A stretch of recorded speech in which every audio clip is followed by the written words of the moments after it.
First of all, good morning, everyone who is here today.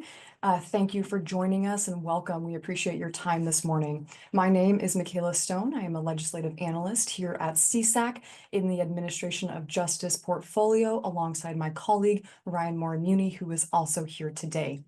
We are joined again by Monterey County Supervisor and CSAC Second Vice President, Supervisor Luis Alejo, who will provide brief remarks before I continue. Supervisor, take it away. Yeah, good morning, everyone, and to our CSAC family. I'm Monterey County Supervisor Luis Alejo, and I'm your second vice president of the California State Association of Counties. I want to thank CSAC and our amazing staff, Michaela and Ryan, for once again organizing this second of a three-part webinar series on the important and complex topic of immigration. I also want to thank all our county supervisors and our county staff who have joined us this morning as well. I believe that these webinars are helpful for our counties in a state like California that does hold the largest immigrant population, including the highest number of undocumented residents. We know that there continues to be concerns and impacts to thousands of our residents and our workforces in each of our respective counties, but also to our core county services, whether it is our social services, our hospitals, law enforcement, and other departments that are definitely impacted. As we have been observing, there has been numerous executive orders relating to immigration over the last several weeks, and there will be many more new developments in the weeks and months ahead. Just last Sunday, the legal status of 500,000 Cubans, Haitians, Nicaraguans, and Venezuelans was rescinded, causing a lot of uncertainty for those residents that had previously been granted a temporary legal status. In the last several weeks, there has also been numerous federal lawsuits filed challenging the constitutionality and federal administrative procedural requirements of several actions by the administration. And there are many questions around this interesting body of litigation. I want to thank our expert speakers who have joined us today from the Bipartisan Policy Center and the University of North Carolina School of Law for sharing their insights on these two evolving areas of federal executive actions and its interaction with the judicial review over them. Lastly, I want to encourage you to attend our third webinar after today that will be held on Friday, April 11th at 9 a.m. that will be focused on state law, Senate Bill 54, the California Values Act, and how it regulates local government interactions on the questions of immigration enforcement. With that, thank you for joining us this morning, and I'll pass it back to Michaela. Thank you very much. Wonderful. Thank you, Supervisor. And so, yes, before we begin, I'd like to note a few housekeeping reminders for our audience and to reiterate on a point made by Supervisor Alejo. So yes, in recognition of CSAC's diversity, we are hosting these webinars as an informational resource to counties, particularly in an environment of pretty significant uncertainty on this front. And so to follow up on his note, we will be hosting our third and final webinar on Friday, April 11th at 9 a.m. Covering Senate Bill 54, or the California Values Act. Now to introduce our speakers. Our first panelist today is Theresa Brown from the Bipartisan Policy Center. She's a senior advisor on immigration and border policy. Previously, Theresa was the director of immigration and border policy at the U.S. Chamber of Commerce and an associate director for business immigration advocacy at the American Immigration Lawyers Association. She has served in other roles such as a policy advisor in the Office of the Commissioner of the U.S. Customs and Border Protection and as a member and later director of the Immigration Legislation Task Force in the Department of Homeland Security's Office of Policy. Theresa contributes to major news networks and organizations such as NPR Morning Edition, Fox News, CNN, and the BBC World podcast. Next, we have our second speaker of the day, Professor Rick Hsu. Professor is a professor of law at the University of North Carolina School of Law, where he teaches and writes in the areas of local government law, immigration, and federalism. Professor Hsu's research focuses on the intersection between cities, immigration, and the criminal justice system, with his work appearing in publications such as the Columbia Law Review and Michigan Law Review. Prior, Professor Hsu has clerked for the Ninth Circuit Court of Appeals and worked with the U.S. Department of Housing and Urban Development. And now, before we transition to Theresa, welcome. The floor is yours. Take it away. Thank you so much, Michaela. Thank you to CSAC for inviting me, where I'm coming to you from Washington, D.C., where the cherry blossoms are not quite there yet, but hopefully in the next 4 or 5 days. So as has been mentioned by Supervisor Alejo and others, our keenly aware, there has been a very high level of activity from this administration in the last less than 100 days around the issue of immigration. Clearly, that was an issue that President Trump ran on during the election, and his administration seriously hit the ground running with a slew of executive actions and policy changes right out of the gate. I'm going to take a look at sort of what we see as differences between this administration and President Trump's previous time in office as to how he is managing different policy changes related to immigration. I will preface all of this with the fact that I am not a lawyer. I am a policy person, which means I follow this from a policy lens, also having spent time inside the Department of Homeland Security and government from an operational lens. I will leave to Professor Sue and others to talk about the legal aspects of a lot of this, but I will talk a little bit about what I see as sort of the way this administration is using the legal system in its policy making. So first, what I would say is overall, certainly the scope and pace of immigration reforms, policy actions, and regulations taken in this administration far outpace, at least at this point in time, the first Trump administration. It is very obvious to me that President Trump and the various organizations that have sprung up since his first administration took a lot of time and effort in the intervening 4 years to develop policies, processes, legal arguments, and opportunities to affect immigration significantly in the border and at the interior of the United States. Some of this is bringing back policies that were prevalent in the first Trump administration, although with an eye toward the outcomes of litigation that happened during the first Trump administration. So, for example, we are aware that this administration is considering a new list of countries that would be barred from getting visas to the United States. Under the first administration, that was often called the travel ban, sometimes the Muslim ban. And in the previous administration, there was litigation against those policies, which were carried out very quickly after President Trump was inaugurated, but were also blocked fairly quickly by the courts. However, there were 3 iterations of that policy, and the last iteration that was finally approved by the Supreme Court based the decisions on the level of information sharing by those countries to enable security vetting and screening of visa applicants.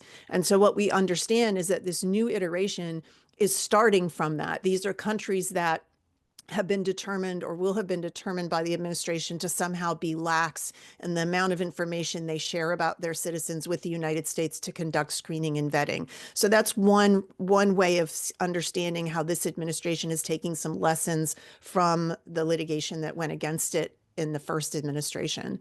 I think other policies were started almost even before they had Senate confirmed leadership in place.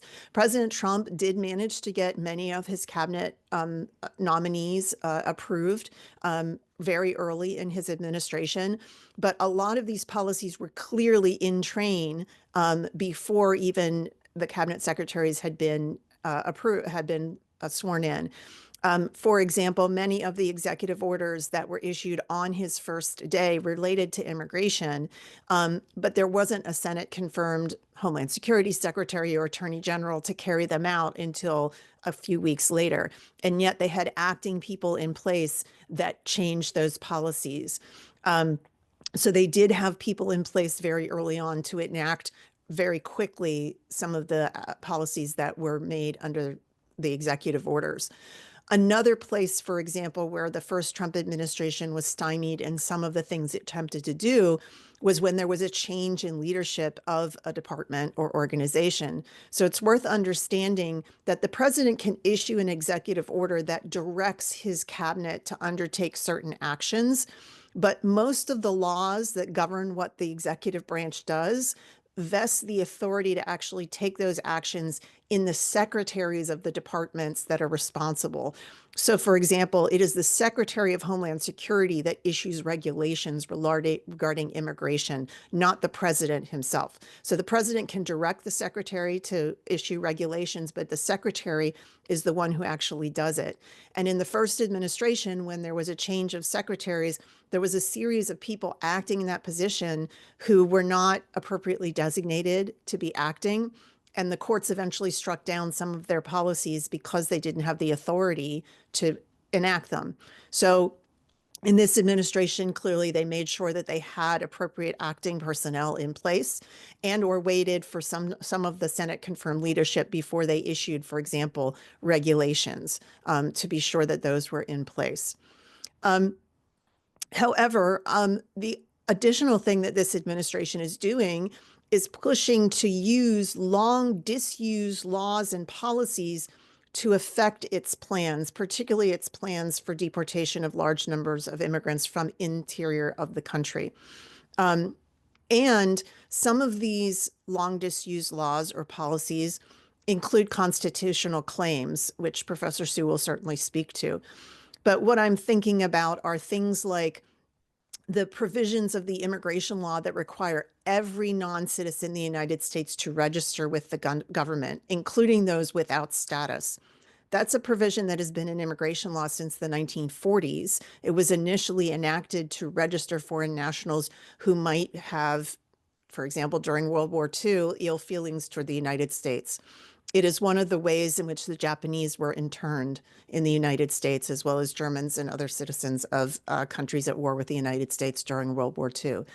This provision was last invoked after September 11th, 2001, for certain nationalities under the guise of the National Security Entry-Exit Registration System, but it has never been applied to every non-citizen in the United States in well over a half a century.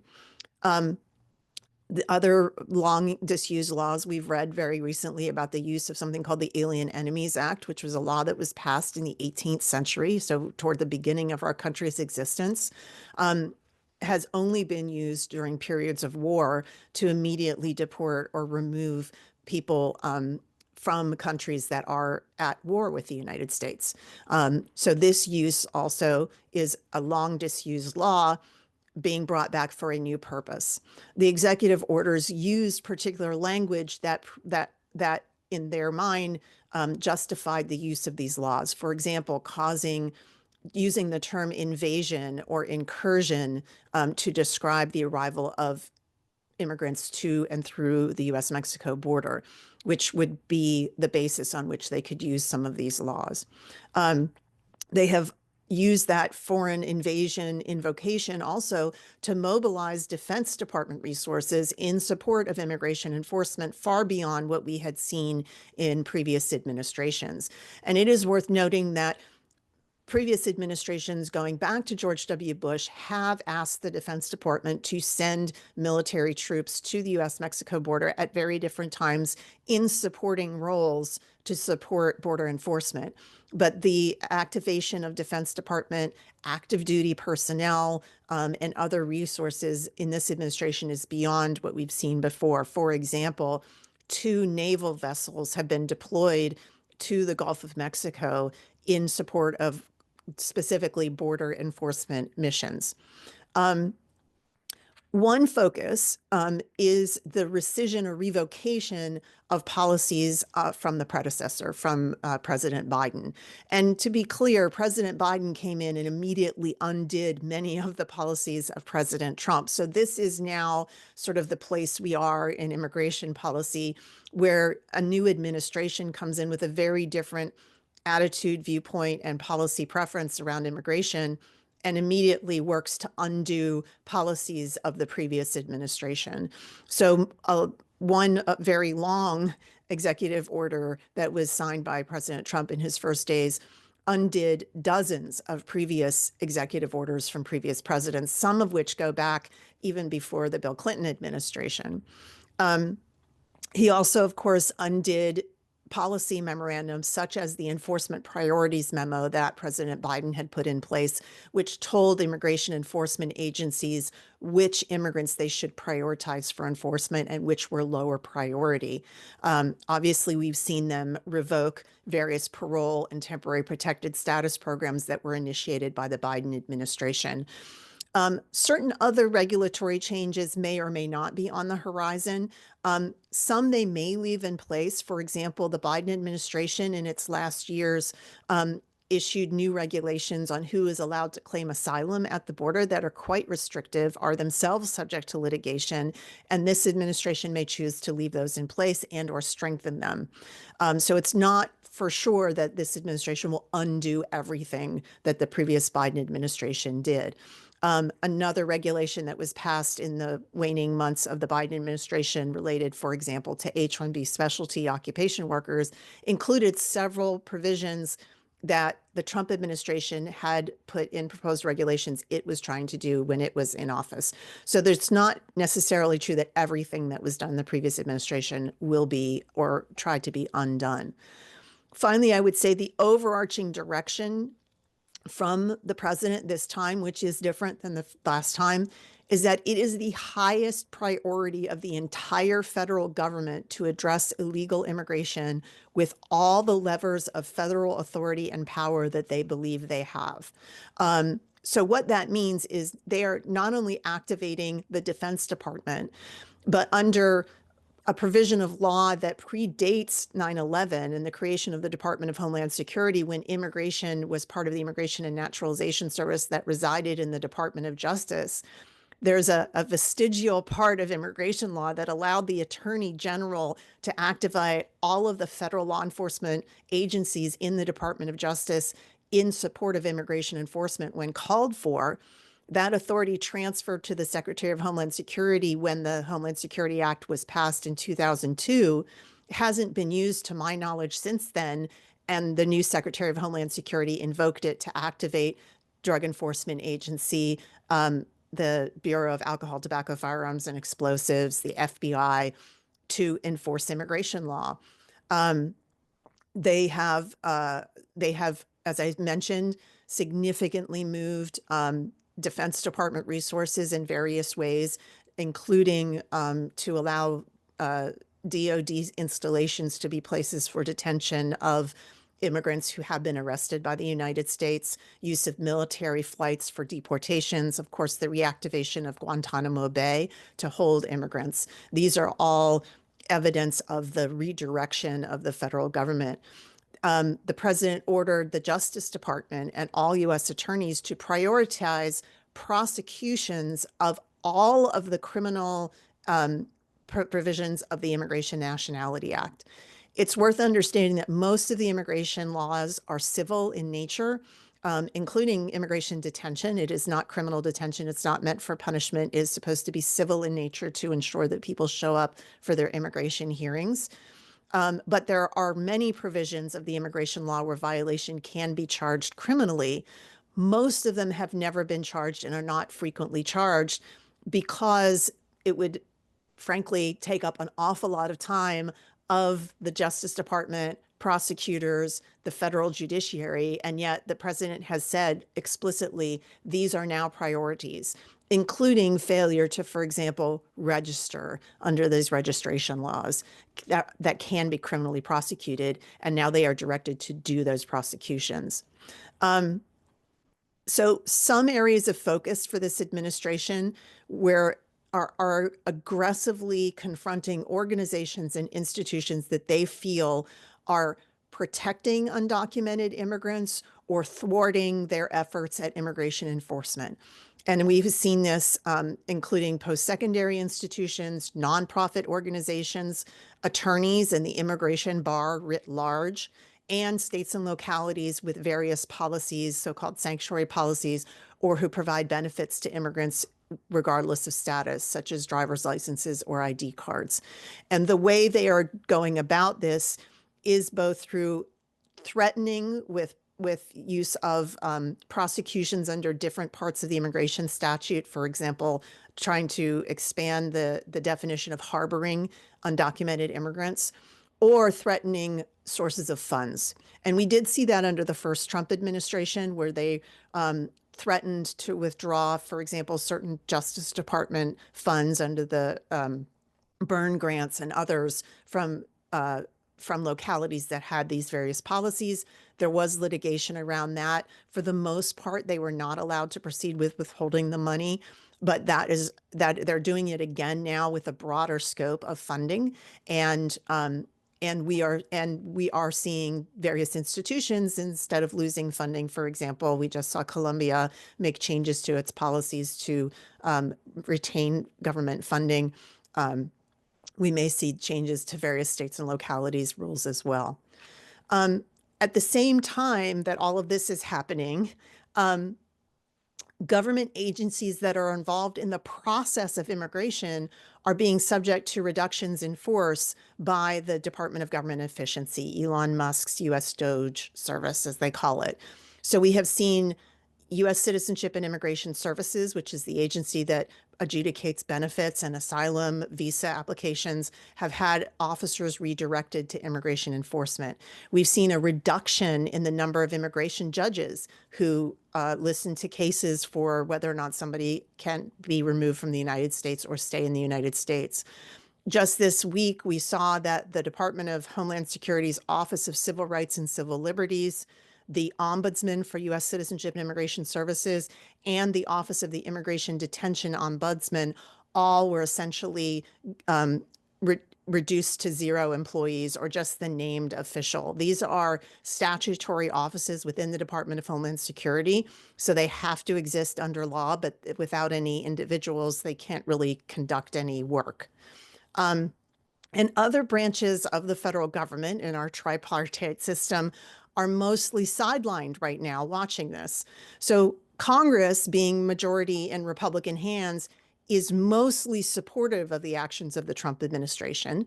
Additionally, this White House has shown that it doesn't have a lot of patience for the slow, plodding nature of the legislative process. So it is not waiting on Congress to take action.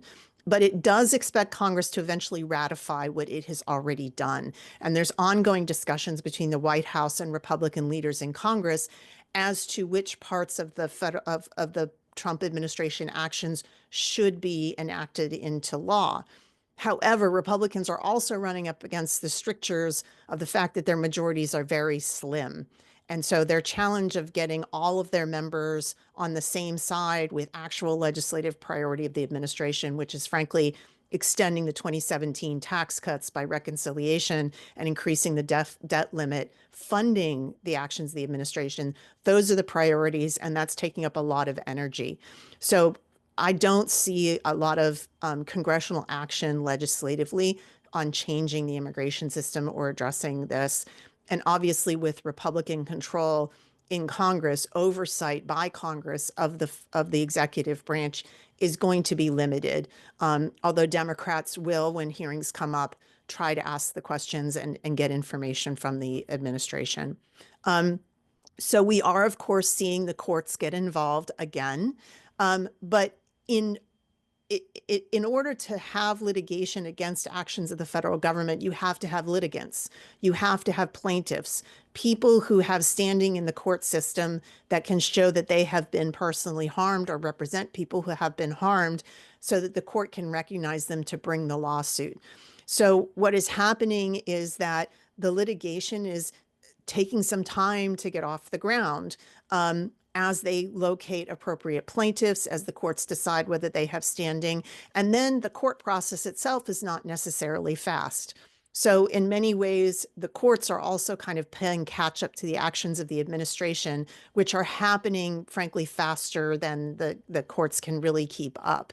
And so that seems to be a strategy of this administration, absolutely, which is to try to do as much as possible, as fast as possible, before any judicial body might come in and enjoin or stop their activities.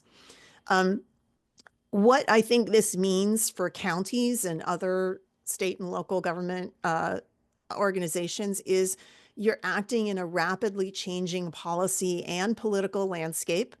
Immigration is one of a number of changes coming from Washington that are impacting your residents.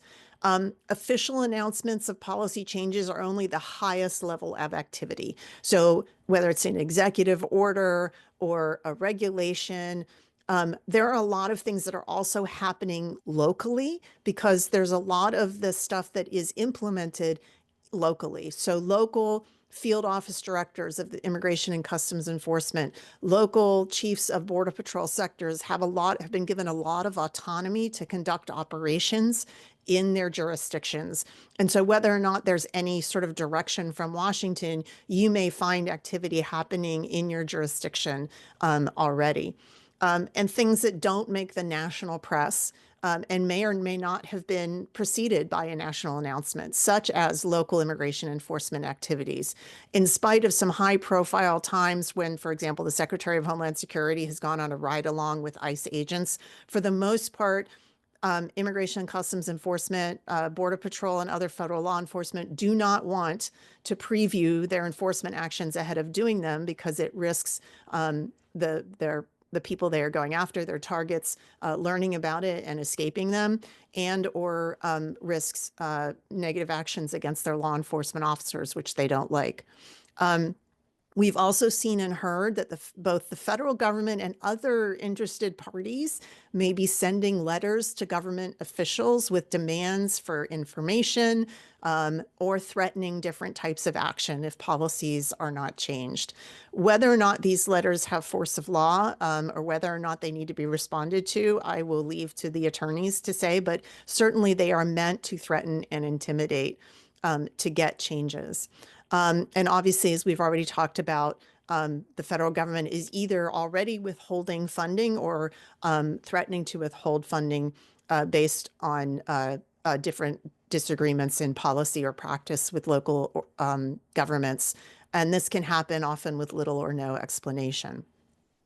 So the key areas I would say for counties to pay attention to, one is, how exposed is your jurisdiction to threats of restricting or revoking federal funding? And this could be regard to immigration or some of the other things that are happening in Washington due to the DOJ agency. Do you have legal support for your policies? And this is a matter for your county councils and other attorneys to look at before you get a letter from the federal government. And lastly, obviously, a lot of this is political. What do your constituents think? And what are they looking for?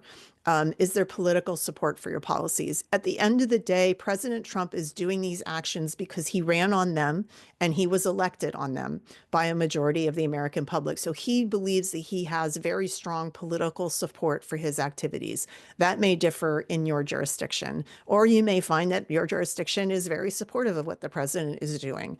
But that obviously matters in how you conduct your county operations.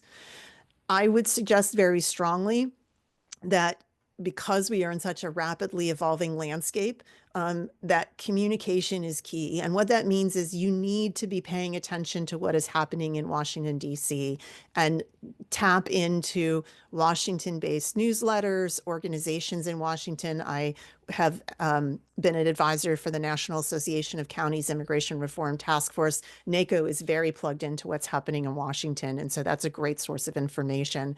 Pay attention to what is happening in your locality. Again, it may or may not be something that you'll see in the national press, but is happening anyway. Pay attention to what is happening in the courts. So some of these policies may be announced. You may even see some activities, and the next day there may be an injunction that a judge somewhere issues. So they can be changed. Policies can be in place and then blocked and then unblocked many times before we're done with all of this. And communication amongst your peers, groups like CSAC and other counties, to share information about what is happening at the ground level. How are other jurisdictions responding to these things? And last but not least, I cannot say this enough, consult with counsel, both your county and government counsel and experts in immigration law, federal policy, and litigation, such as Professor Sue, who can guide you through some of these challenging times. And with that, I will turn it over to my colleagues. Theresa, we appreciate your remarks and your insight. And now, without further pause, I will turn it over to Professor Sue. Professor, the floor is yours. Take it away. Great. And it is an honor to follow Theresa. And as she mentioned, I'm going to put a little bit of a legal spin with regard to what we've been talking about with regard to the immigration and political developments, and also how that legal spin affects counties specifically. So first of all, I should say it's quite an honor to speak to you all in California. Although I'm coming to you from Chapel Hill in North Carolina, I actually immigrated and grew up in California, in LA County specifically. So it's kind of a virtual homecoming of sorts, though don't tell my mom because I'm not going to be dropping by. But the second thing I would say, it's also interesting to speak before you as I spoke to NACO and IMLA and other organizations dealing with local governments, because in some ways, this is a strange intersection of mine, right? I do immigration and local government law, and I feel like this is the point in which there's very interesting dynamics going on, especially its impact on local governments, but there's not actually, other than, let's say, county council or other individuals, actually focused on essentially the impact on local government. So this is what I'm going to be going through at a very high level in some ways to give you a little bit of sense of things that you should watch out for. But of course, any specific details, definitely reach out to county council, get a little more information. But this should give you a little bit more so that you know generally what they're talking about or what you should be aware of. Okay. So essentially what I'm going to be looking at is three broad issues. The first one's going to take up most of the time. It's what you're hearing about. It's what Theresa talked about, which is how is essentially the Trump administration coming and targeting local governments. And I'm giving you a sense of their actions, but also how it fits within the law. The second thing I want to talk about a little bit later is with regard to essentially some of the developments that is going on with regard to, on the other side, potential legal liabilities that counties may face if you do participate in immigration enforcement actions, and somehow that may play out. I always sort of joke that local governments often find themselves between a rock and a hard place. That's where you're at. You got challenges coming from you must enforce. You got challenges that may come if you do enforce. And then third thing I want to talk about is some of the legislative developments that are happening that already happened, like the Lake and Riley Act, but also some bills that may be coming down. And I note them not because they have a direct impact, they do, but also because they have some strange, maybe unanticipated consequences that might be coming up that might something that you should be aware of. So you may have already heard at this point that the Trump administration is coming after local governments and certainly cities and counties specifically.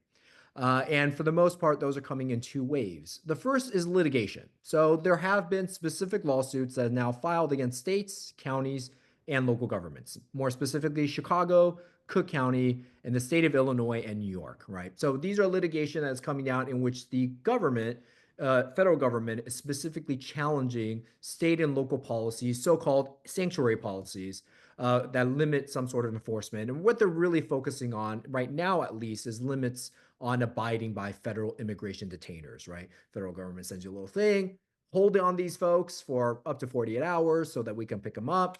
And essentially, do you essentially bear the cost? And like I said, some of the legal issues that may come up with liability of essentially holding those individuals. But also, as Theresa noted earlier, the other issue is defunding. Now, this happened in the first Trump administration as well, and there was a lot of litigation.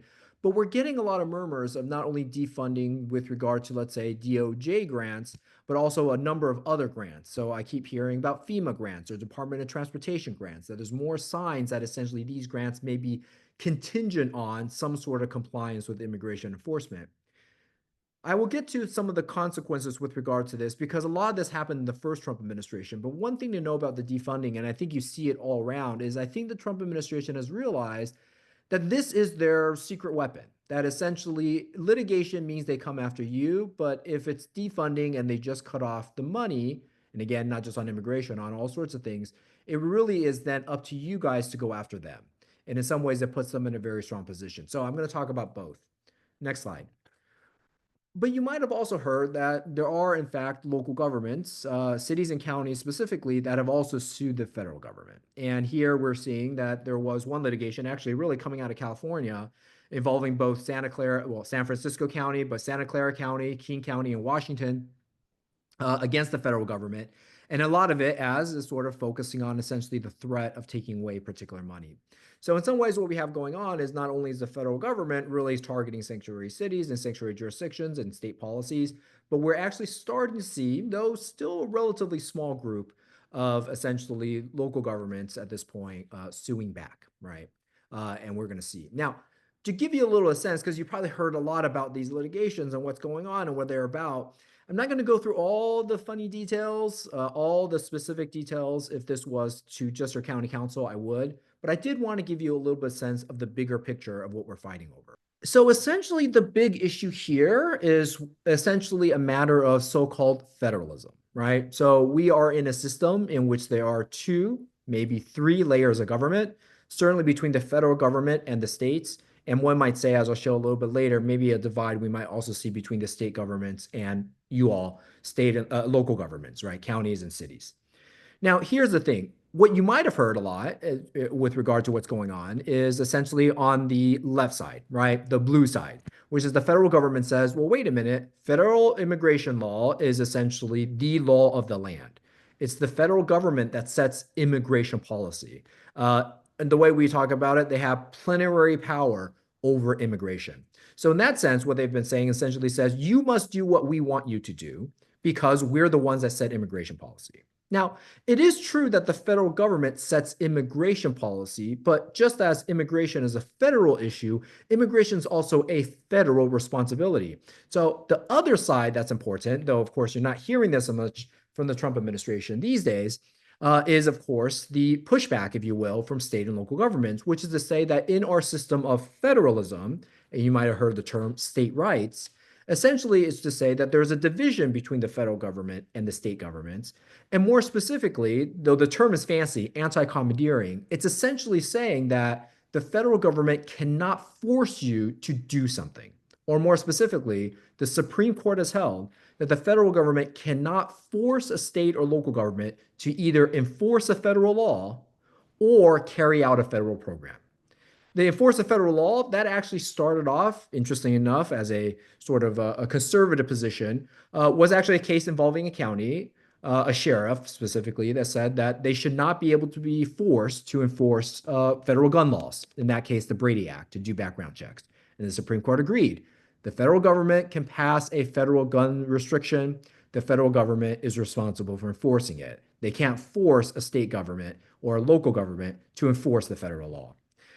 The carry out a federal program, I dealt with it more intimately here. I think California did not. But you might have heard after the Affordable Care Act, the Obamacare legislation was passed, there was all sorts of debates about whether a state would choose to expand Medicaid access. The reason why that was that debate is because the Supreme Court held that the federal government law cannot make states expand Medicaid. They can't make it contingent on federal funding, especially when that federal funding is coercive because it was so much and no one can say no to it. As a result, the Supreme Court said that despite what the law says, everyone gets a choice. So essentially, both on the ACA case most recently, but also the sort of earlier gun control case, the general understanding is the federal government cannot force you to either enforce a federal law or to carry out a federal program. That's their responsibility. As a result, what we're essentially dealing with is, as I say here, the sort of issue with mustn't, may, and must, right? So essentially the general understanding is the federal government can say that you mustn't do something with regard to immigration enforcement, right? And the Supreme Court has said that as well. The federal government says, oh, on this particular regard, let's say with regard to employment verification, there's already a federal law on that. You can't do that. Okay, the federal government, that they can do that. The federal government can also say that you may participate in federal immigration enforcement. Do you want to sign a 287G agreement, memorandum of understanding in which you participate? You may. Do you want to comply with an immigration detainer request? We'll get to the state law later, but you may. Do you want to, for example, coordinate either in a task force or report information or communicate with federal immigration authorities? You may. So both of those are okay. Where we get to the issue, and actually is the issue that we're fighting about, is can the federal government say you must do something with regard to federal immigration enforcement? Now, if I were to tell you, as I told you before, answer this question as a matter of law and precedent and what the Supreme Court said, the answer to me clearly is no. They cannot say you must affirmatively do something. And right now, despite what you may hear politically, there is no specific federal law that says that a state or local government must take a specific affirmative action with regard to immigration. You often hear it's like, oh, if you don't do this, you're breaking the law. There is no law. If they cite the law, there is, but they don't. So there is actually no specific law, and partly is it's not clear that they can pass a specific law that says that state and local governments must take a particular action. So as a result, what's going on right now is essentially the Trump administration wanting to push up against or go all the way to the must. They wanted to essentially be able to argue that not only can the president maybe, but maybe through Congress, essentially enact certain things that would compel local governments to do things specifically. I'm not going to go through all these things here. These are terms that you may have heard. They're doctrines that you may see floating around. But essentially, when you hear stuff like this, preemption, intergovernmental immunity, the power of the purse or impoundment, you hear sort of pushback, coercive conditions, anti-commandeering, spending clause, separation of powers. What you're really hearing is that broad chart that I showed you earlier. It's essentially on the left side, the federal government trying to deploy different legal concepts to say that we, in fact, can say, despite federalism, that you must do something. And then on the other hand, at least with regard to litigation from local governments and counties, they're saying, well, no, actually, as a matter of federal constitutional law and federalism, you cannot say or use money in such a way to coerce it into doing your job when that is not constitutionally permitted, at least under our system. So that's the fight that we're going on right now. I will say there's an answer that I can give, and maybe your county council can give as a matter of what has been decided. But certainly, I think what the goal here is not to go with what is decided. The goal here is to change the law. And no one, including myself, can really predict what the Supreme Court might do in the future. Though I will say a lot of these doctrines that they are playing with are core conservative doctrines, and it's not clear that even a quote unquote conservative court is going to weaken state rights just for the case of immigration. Though if you have county council, there are some nuances here that I think that they, some strategies I think that they are pursuing, but we can, that's a little bit more in detail. Now, I just want to say as a sort of finishing of this section, and that's in the next slide, that in some ways the system that I had set up a little bit earlier is a little bit more complicated. So remember earlier I showed you the federal and then the state and local. That was a divide I showed you in different provisions. Well, it's a little bit more complicated than that because in the other one I grouped up states and localities together. That's our federalism, federal government, state and local governments. But of course, as you well know, there is a little bit of a difference too between a state of government like the state of California and the local government, like, let's say, the counties that you represent. So here I put all three layers. Why does all three layers matter? Is because in some ways we're seeing a separate dynamic at play, one that you're already quite familiar with, but we're also seeing in other states as well, which is to say, even though the federal government cannot, or at least under current law, cannot force a local government to do something, that constitutional provision doesn't affect your state government. In other words, there may be other pushback against what your state government does to local governments. For example, in California, home rule may be as a claim or others. But the other claim about anti-commandeering does not apply. As a result, what you saw during the first Trump administration actually was, even though Trump couldn't force state localities to essentially carry out federal immigration law, a lot of states passed laws to mandate that specifically.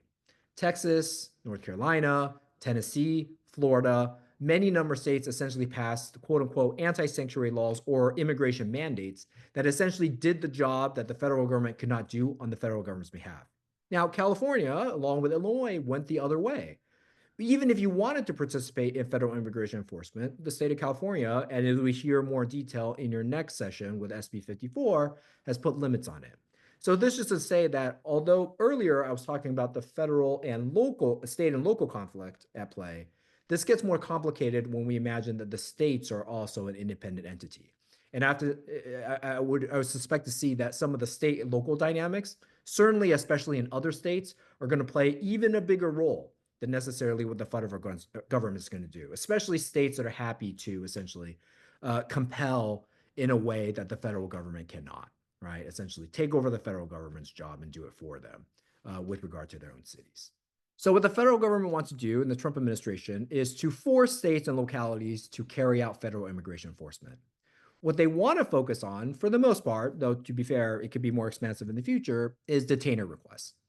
A detainer request right now, the way the courts have held it, is a request. So usually in these cases, when someone has been arrested and their information is checked against the FBI database, as a result also the immigration database, some sort of flag may show up, and at which point then what ICE does is usually send a detainer request and they say, okay, we're interested in this individual. We might want to pick them up. We might want to do other investigations.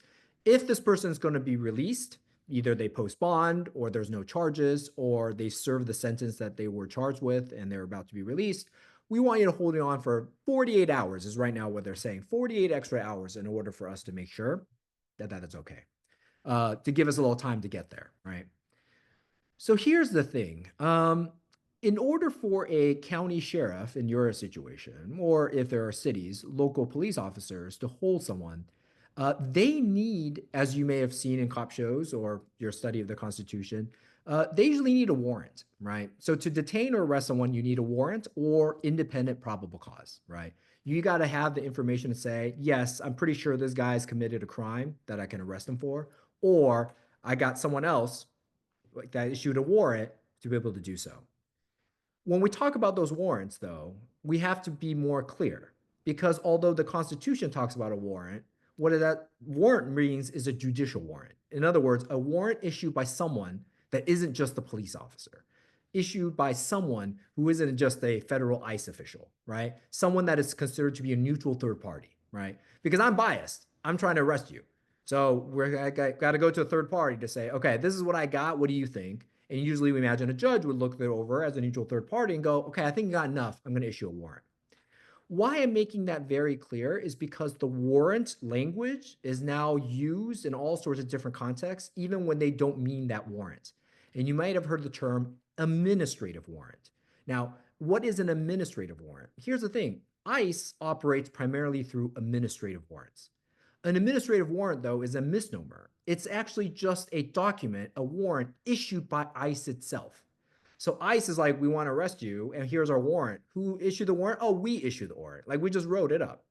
It's not a judicial warrant. It's not a warrant issued by a third party. Now, for federal immigration enforcement purposes, especially when it's out in public, you don't got to go into someone's facility or something like that, the court has held that an administrative warrant is sufficient for ICE to arrest for a civil immigration violation. So they can proceed on that. But here's the thing. Local sheriffs and local police officers are not federal immigration officials. And some courts, in fact, many courts have said that's not enough for essentially a local county sheriff or local police officer to arrest someone for. Now that kind of say, okay, federal government, they can arrest on administrative warrant. Local government, you cannot. You need, by the constitutional Fourth Amendment, a judicial warrant or probable cause. Now, this would be fine except for detainers. Because a detainer is the federal government saying, I want you to hold on to this person for 48 hours. But what the court says is if this person is supposed to be released, and the federal government is asking you to hold them for extra 48 hours, that is a separate arrest. That itself is its own detention. And therefore, that detention needs to be justified. And we might say, well, look, it's justified because the federal government justified it. They told us to do it. But the court has also held, no, that warrant may justify for the federal government, but it doesn't justify for you. And you happen to make a mistake, then you're on the line. So this happened actually around the mid-2010s when a number of counties, including the main case in Pennsylvania, found themselves essentially detaining someone which the federal government made a mistake on.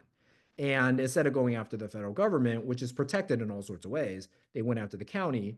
The county tried to argue, well, we shouldn't be liable because we're just following what the federal government said. But the court said, because the federal government, remember, can't force you what to do. When you decide to do it, that's on you. So as a result, they issued a liability judgment against the county. And they said, the county was like, well, wait a minute. we didn't know, we didn't make the mistake. We weren't involved in this. And the court said precisely, because you didn't have any independent probable cause or a warrant when you actually did the arrest, you're on the line for it. Now, one might say, okay, that was 2010s. We're in a totally new world now. But actually, we're still seeing litigation, oftentimes filed by immigrant rights groups against counties. And so far, they've been winning. So right now, we have essentially a clash of two different laws that at some point has got to be figured out. But right now, they're just on parallel tracks. So you can see here most recently, Suffolk County in New York has been issued a $60 million judgment. Why? Because they participated in immigration detainers.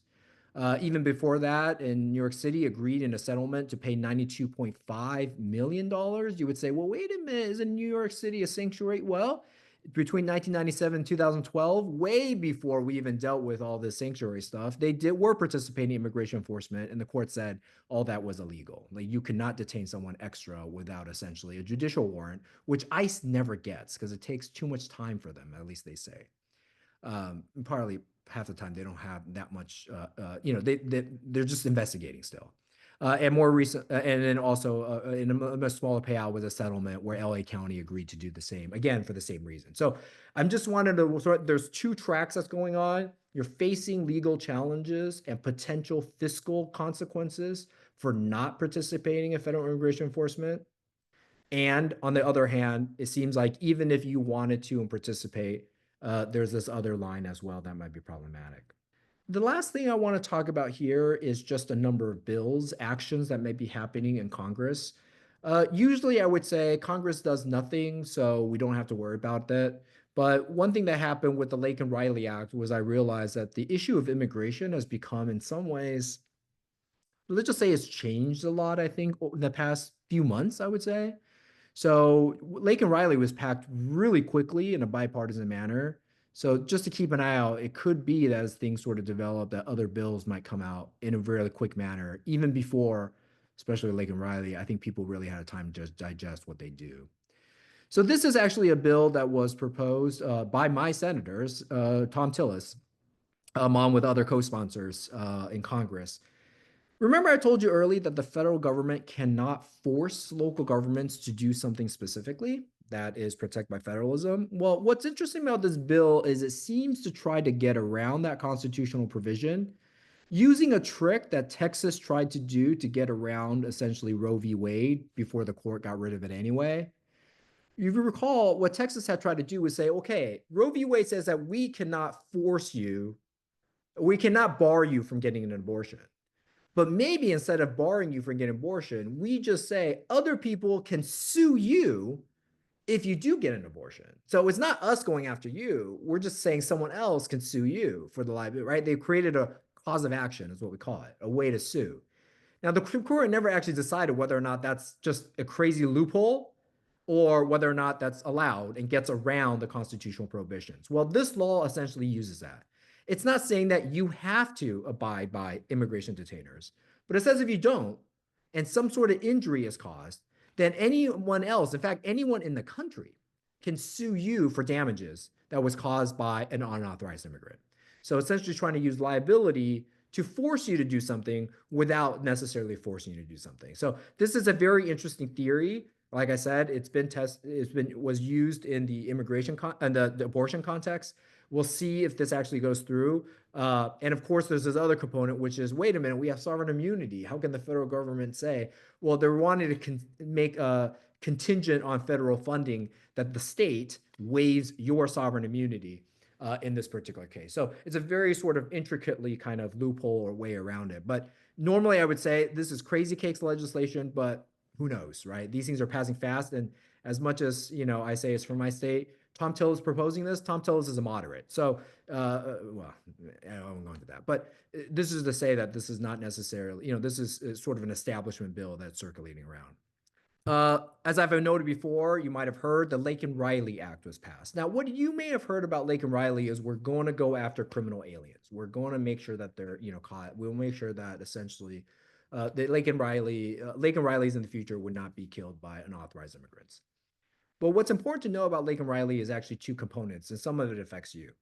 So surprisingly, one of the entities that actually expressed concern about Laken Riley was ICE. And the reason why is because Laken Riley essentially requires detainers to be issued and requires detention for a number immigrants that have been charged with a set number of crimes. Many of those already require detention, but where it's going into is very low-level crimes. Shoplifting, petty theft, all those now essentially require the federal government to issue a detainer if they flag it and to detain that individual, okay? It also has a strange provision where it allows state attorney generals to sue the federal government if they don't do that, which is really weird because usually a government doesn't allow someone else to come after them, but here we go. Now, why that's interesting and why ICE expressed concerns, because ICE immediately said, wait a minute, we can't comply with this. We don't have enough money. We don't have enough detention capacity right now. Because right now we have about 30,000. I know we've included Guantanamo and everything, so that's expanded a little bit, but not that much. But they said just to comply with this bill on day one, we need an extra 60,000 beds right away, and we can't do that.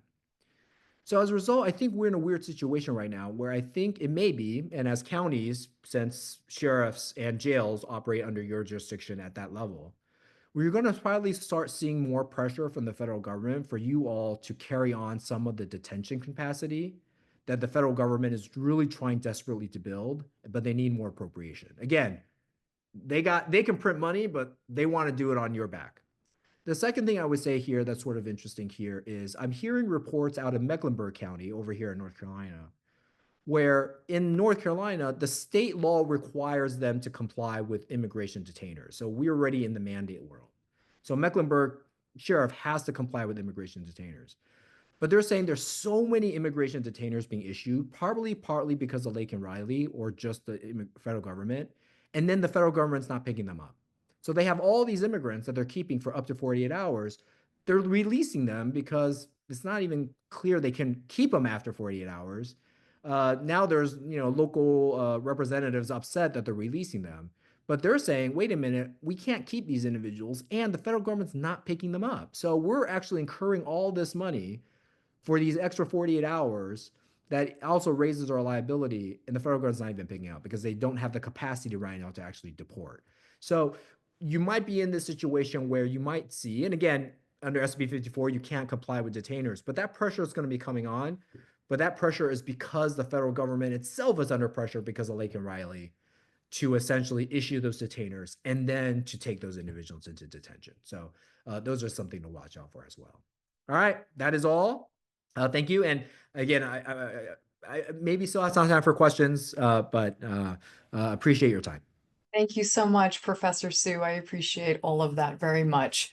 As we are at 11:29 and we're slotted to end at 11:30, we will be concluding this webinar. I do want to remind all of our attendees that our next webinar, as Supervisor Alejo noted at the offset of this meeting, will be on Friday, April 11th from 9 to 10 a.m. We will be covering Senate Bill 54, and we do encourage anyone who is able to attend from counties to please attend. If you have any questions, Ryan and myself are available to all. And thank you all for your time this morning. Thank you, Professor and Theresa and Supervisor Alejo for joining us.